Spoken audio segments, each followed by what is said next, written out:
Buenas noches, hermanos, que el Señor les bendiga. Vamos a estar comenzando en esta noche el estudio bíblico, así que damos gracias a Dios por este tiempo. Vamos a estar compartiendo primeramente ahora la lectura de Romanos capítulo 9, los versículos del 1 al 13. Y les pediría que lo puedan seguir ustedes con sus propias Biblias en sus casas, esta lectura que va a estar compartiendo ahora Belén con nosotros. Muchas gracias. Escuchamos. Buenas tardes a todos. Voy a leer en Romanos 9, del 1 al 13. Dios ha escogido a Israel. Como creyente que soy en Cristo, estoy diciendo la verdad. No miento. Además, mi conciencia, guiada por el Espíritu Santo, me asegura que esto es verdad. Tengo una gran tristeza y en mi corazón hay un dolor continuo, pues hasta quisiera estar yo mismo bajo maldición, separado de Cristo, si así pudiera favorecer a mis hermanos, los de mi propia raza. Son descendientes de Israel y Dios los adoptó como hijos. Dios estuvo entre ellos con su presencia gloriosa y les dio los pactos, la ley de Moisés, el culto y las promesas. Son descendientes de nuestros antepasados y de su raza en cuanto a lo humano vino el Mesías, el cual es Dios sobre todas las cosas, alabado por siempre, así sea. Pero no es que las promesas de Dios a Israel hayan quedado sin cumplirse, más bien es que no todos los descendientes de Israel son verdadero pueblo de Israel. No todos los descendientes de Abraham son verdaderamente sus hijos, sino que Dios le había dicho, tu descendencia vendrá por medio de Isaac. Esto nos da a entender que nadie es hijo de Dios solamente por pertenecer a cierta raza. Al contrario, solo a quienes son hijos en cumplimiento de la promesa de Dios se les considera verdaderos descendientes, porque esta es la promesa que Dios hizo a Abraham. Por este tiempo volveré y Sara tendrá un hijo. Pero eso no es todo. Los dos hijos de Rebeca eran de un mismo padre, nuestro antepasado Isaac. Y antes que ellos nacieran, cuando aún no habían hecho nada, ni bueno ni malo, Dios anunció a Rebeca, el mayor será siervo del menor, lo cual también está de acuerdo con la escritura que dice, amé a Jacob y aborrecí a Esaú. Así quedó confirmado el derecho que Dios tiene de escoger, de acuerdo con su propósito, a los que quiere llamar, sin tomar en cuenta lo que hayan hecho. Amén. Muchas gracias, Belén, por esta lectura que hemos tenido. Y comenzamos con este capítulo 9 de Romanos, y un poco refiriéndonos a los que estuvimos comentando el jueves anterior. Estos tres capítulos 9, 10 y 11 son muy especiales. Un poco lo que Pablo empieza a plantear a partir de estos versículos que hemos leído ahora es si realmente Dios había rechazado al pueblo de Israel.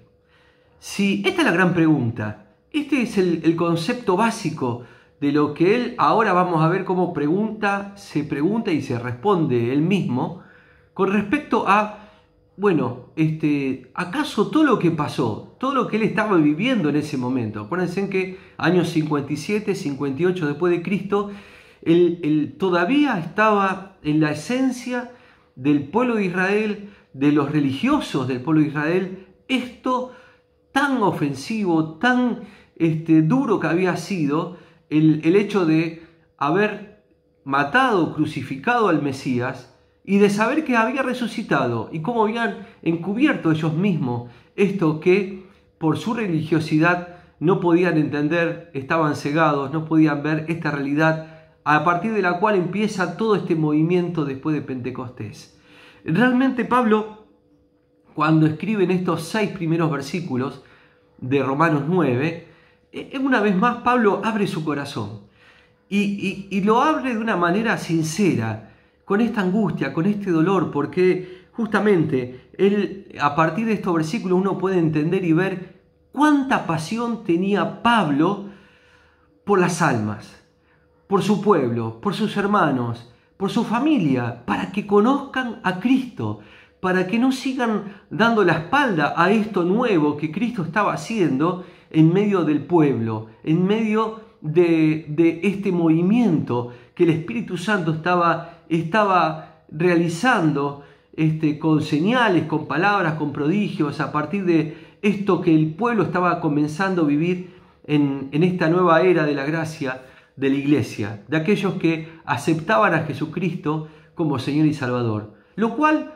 les traía muchos conflictos a los propios judíos, que eran los que aceptaban a Cristo, como a los gentiles que también aceptaban a Cristo. Fíjense que estos primeros 6 versículos hablan de este corazón de Pablo, de este corazón de Pablo diciendo, pero el pueblo de Dios, mis hermanos, mi familia, ¿cuánto daría yo? ¿Cuánto realmente quisiera por amor a ellos que entregaran su corazón? Fíjense que empieza diciendo el versículo 1, lo que les digo es verdad, no miento, el Espíritu Santo es testigo de lo que a partir de ahora empieza a escribir. Versículo 2, que tengo gran tristeza y continuo dolor en mi corazón, porque deseara yo mismo ser anatema. Esta palabra anatema quisiera ser una herejía, quisiera, si de alguna manera yo pudiera hacer que este pueblo, que mis hermanos, mi familia, puedan reconocer a Cristo. Yo mismo me entregaría por esto, pero él veía que realmente había algo que ellos mismos todavía estaban negando, estaban siendo cegados, no podían reconocer en ello. Y lo dice en el versículo 3, desearía yo mismo ser anatema, separado de Cristo por amor a mis hermanos.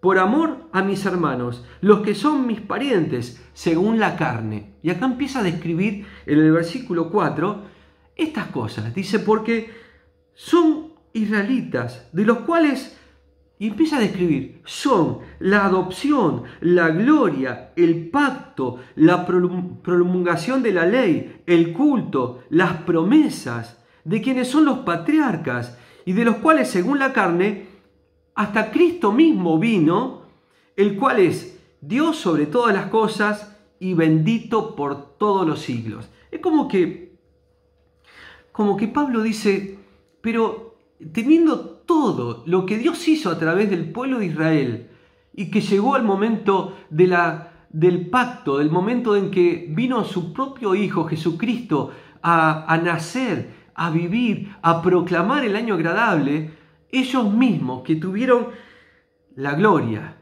ellos mismos que Dios mismo lo adoptó como hijos, como pueblo, ellos mismos que fueron testigos de los pactos que Dios hizo con ellos, con su pueblo, la promulgación de la ley, dice, el culto, ellos vieron las promesas cumplidas, ellos vieron lo que los mismos patriarcas escribieron, dijeron y fueron testigos de todo esto, y que tanto ellos lo recordaban y hacían este cumplimiento de recordar todo lo que Dios había hecho.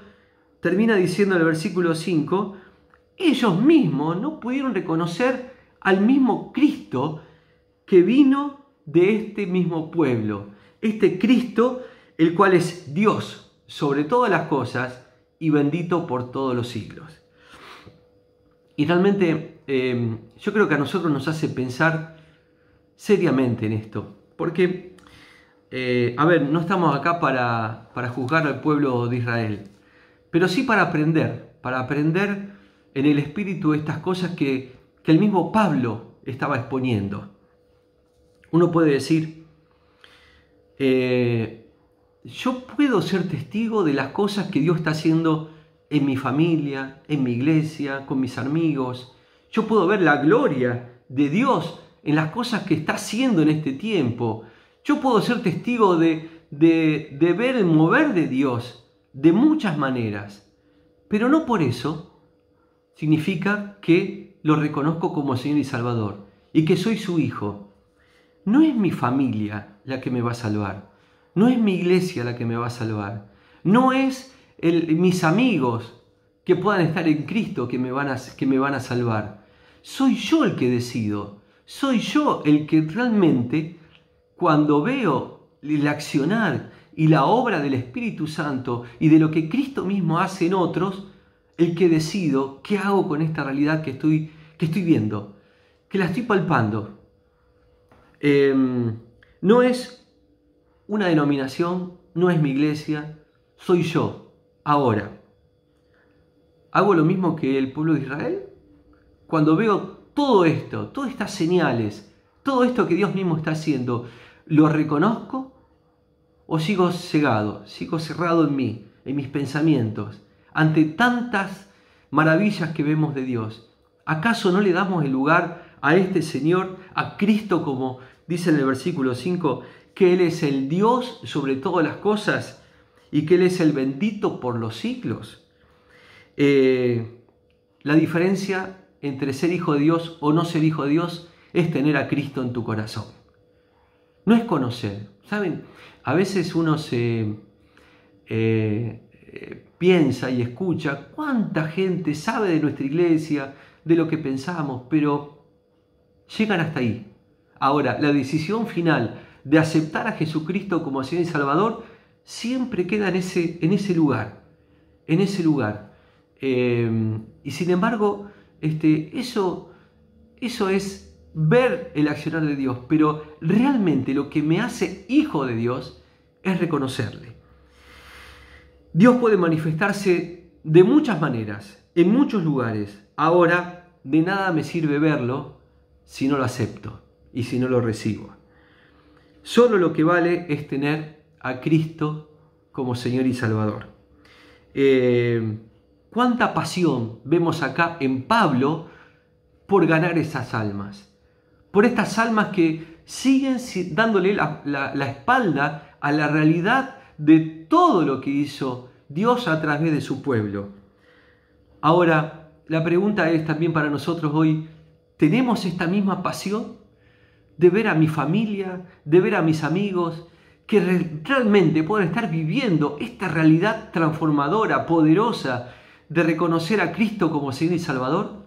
Qué importante es que podamos tomar este ejemplo de Pablo en esta pasión de decir, sí, yo quiero que mi familia, que mis amigos, que las personas que me rodeen puedan ser hijos de Dios, legítimos hijos de Dios, y que esta gloria la puedan vivir, que realmente estos pactos lo puedan vivir, que estas promesas puedan ser realidad en la vida de cada uno de ellos. Y uno se puede pensar también a través de esto, en realidad todo el capítulo 9, Pablo lo desarrolla de esta manera. Ahora, ¿por qué Pablo los enfrenta?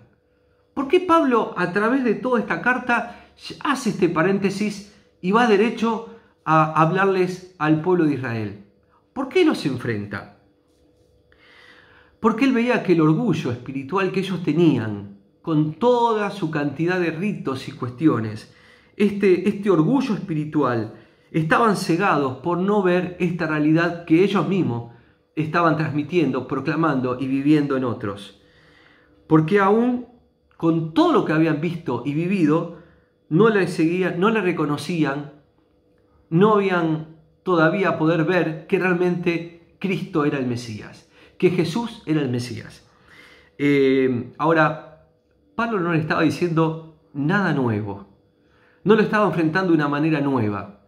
Este pasaje a mí me trae a pensar. ¿Ustedes se acuerdan cuando en el capítulo 4 de Lucas, Lucas empieza a describir el ministerio de Jesucristo? Y cuando empieza a describir este ministerio, en los versículos 16 hasta el 30, hace este relato de Jesús cuando se presenta en la sinagoga, cuando comienza su ministerio. Acuérdense que la sinagoga eran como los lugares religiosos, los lugares en donde cada pueblo tenía este lugar para los sábados compartir la palabra de Dios. El mismo Jesús se pone delante de ellos y abre el libro, el rollo del profeta Isaías. Y Jesús dice y lee esto de Isaías: el Espíritu del Señor está sobre mí, por cuanto me ha ungido para dar buenas nuevas a los pobres. Me ha enviado a sanar a los quebrantados de corazón, a pregonar libertad a los cautivos y vista a los ciegos, y poner en libertad a los oprimidos, a predicar el año agradable del Señor. Esto es el pasaje de Isaías 61, los versículos 1 y 2. Imagínense las personas que estaban escuchando al Señor Jesús diciendo esto.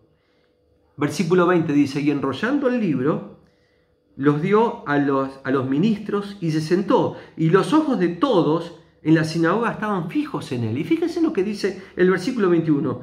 Y comenzó a decirles, hoy se ha cumplido esta escritura delante de vosotros. El mismo Señor les dijo, sí, esto que Isaías escribió hoy, en mi persona, en este tiempo, se está cumpliendo. Yo soy el Mesías. Yo soy el Mesías. Y sin embargo, hay como dos partes en esto, ¿no? Dice el versículo 22 que estaban maravillados con la palabra y de la manera que Jesús había leído esto. Evidentemente el Espíritu Santo estaba obrando en Jesucristo a través de esta palabra. Yo me imagino cuando ellos escucharon, esto se está cumpliendo hoy en mí. Tiene que haber sido un mover del Espíritu Santo. Y sin embargo, ellos lo que hicieron fue decir, pero ¿cómo? ¿Este no es el hijo del carpintero? Ante esta tamaña declaración del Mesías, ellos solo vieron un carpintero. Y esto realmente es para nosotros lo mismo. Cuántas veces el Señor se manifestó, entendimos, reconocimos que Él es el Mesías, y nosotros no vemos más que una parte humana de todo esto.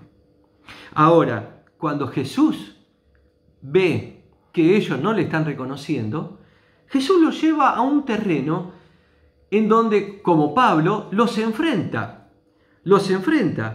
Y dice en el versículo 24, y Ana añadió, de cierto os digo que ningún profeta es acepto en su propia tierra. Y en verdad os digo que muchas viudas había en Israel en los días de Elías, cuando el cielo fue cerrado por 3 años y 6 meses y no hubo lluvia. Y hubo una gran hambre en toda la tierra. Pero a ninguna de todas las viudas que había en Israel fue enviado Elías, sino una mujer viuda en Sarepta de Sidón. Acuérdense en que Sidón era el enemigo de Israel. Y ellos veían en Sidón como la parte profana de ellos. Y sin embargo Jesús le está diciendo, pero ¿cómo? Habiendo tantas viudas, Dios envía al profeta a una viuda en Sidón. Y dice, y muchos leprosos había en Israel en los tiempos del profeta Eliseo, pero ninguno de ellos fue limpiado, sino Naamán, el sirio. Y Siria era enemigo de Israel. Y al oír estas cosas, todos en la sinagoga se llenaron de ira, dice. Pero Jesús, ¿qué le estaba diciendo? ¿Ustedes se creen que por ser del pueblo de Israel, Dios no se manifiesta en otros lados? ¿Se piensan que tienen todo ganado por ser del pueblo elegido de Dios? Y Jesús le tira 2 ejemplos muy simples, los cuales en este orgullo espiritual que ellos tenían, se llenaron de ira. Bueno, si uno después sigue leyendo este pasaje, lo sacan y hasta el punto de casi tirarlo por el despeñadero. Y termina diciendo el pasaje que Jesús se pone en pie y pasa en medio de ellos. Pero volviendo a esto, la gran declaración de Pablo, no por ser o por creerte ser parte de, sos hijos de Dios. Dios se manifiesta con aquellos que le reconocen. Y esta es la gran verdad que figura en este versículo 8 de Romanos 9. Esto es, dice Pablo, no los que son hijos según la carne son los hijos de Dios, sino que los que son hijos según la promesa son contados como descendientes. Los hijos según la promesa. Pablo hace esta separación. No es por la carne, no es por donde vivís, no es por donde estás, no es por tu familia, no es por donde pisás, sino porque reconoces a Jesucristo como Señor y Salvador, porque reconoces que la promesa se cumplió en Jesucristo. Y después siguen estos versículos del 9 al 13, en donde Pablo realmente sigue como confrontando al pueblo de Israel. Son versículos difíciles, no son fáciles, pero son versículos que realmente manifiestan en lo que Pablo va escribiendo que Dios, a pesar del pueblo, siguió adelante con su plan perfecto. Dios tenía un plan de salvación. Dios tenía un plan desde el principio, un plan en esta promesa que le hizo a Abraham, en esta promesa que Él cumplió en su debido momento y tiempo a través de la venida de Jesucristo en el mismo pueblo de Israel, como Él lo había prometido. Estos versículos de 9 al 13 ponen en manifiesto que el plan perfecto de Dios se cumple y Él es soberano para cumplirlo. ¿Y por qué? Porque uno puede ver que en esta promesa que hizo Abraham y a través del hijo de la promesa, que fue Isaac, fíjense cómo empieza a describir esta pequeña genealogía, después la vamos a seguir más adelante, este pequeño camino de Isaac y Jacob, y con Jacob justamente dice, pero antes de nacer ni siquiera ellos habían hecho ni bien ni mal, y Dios ya lo había elegido a Jacob, porque tenía un plan y tenía en su mente lo que Jacob iba a hacer en este plan perfecto de Dios. Y cómo, sabiendo la humanidad, tanto de Abraham, tanto de Isaac y tanto de Jacob, Él mantuvo su plan perfecto para el cumplimiento de la promesa. Y uno puede decir, y nosotros realmente creo que es algo que tenemos que aprender, Dios es soberano, Dios es soberano, Dios realmente cumple sus promesas, cumple sus planes, y Él es el que realmente da cumplimiento en cada momento a esto. Y la gran declaración del versículo 6, Pablo dice, no que la palabra de Dios haya fallado, no porque no todos los que descienden de Israel son israelitas. Y Pablo se encarga de decir, no es la palabra la que falló, no es la palabra, fue el pueblo. Pero aún esto, Dios mantuvo su plan perfecto de salvación para nosotros. Quiero terminar con esta reflexión. Es para tomar como un espejo. ¿Estás reconociendo hoy a Jesucristo como Señor y Salvador? Lo único que te hace ser hijo de Dios es reconocer a Jesucristo. Si tenés más que evidencia delante de tus ojos, que Dios mismo te está mostrando que Jesucristo es el camino, Él es el único que puede darte una vida nueva, es tiempo de recibirle. Es tiempo de no hacer como el pueblo de Israel, de negarlo, sino de decir, sí, realmente yo quiero ser parte de este pueblo nuevo que Dios está formando y que empezó a formar en esta nueva era a partir de Jesucristo, muerto y resucitado y dando su vida por tu salvación, por mi salvación. Es tiempo de reconocer a Jesucristo, de no seguir cegado, de no seguir estirando la decisión. ¿Qué más? Hoy es el tiempo de reconocer a Jesucristo como Señor y Salvador. De esta palabra que hemos recibido en esta noche, la gran promesa de Dios. A Dios podemos ser reconocidos como hijos cuando le aceptamos. Todo el entorno, todo lo demás es secundario, es tu decisión, es lo que vos quieras hacer, es lo que vos decidas hacer con Jesucristo. Yo te invito a que podamos terminar con una palabra de oración y que le puedas invitar a recibir a Jesucristo como tu Señor y Salvador. Y también a los creyentes, a los que por años conocemos a Jesucristo. Tantas evidencias tenemos de este poder, de este actuar del Espíritu Santo. ¿Nos vamos a quedar afuera de lo que Dios está haciendo en este tiempo? Es tiempo de entrar en esta gracia, en este mover del Espíritu Santo, para que Él se pueda estar manifestando en cada hijo.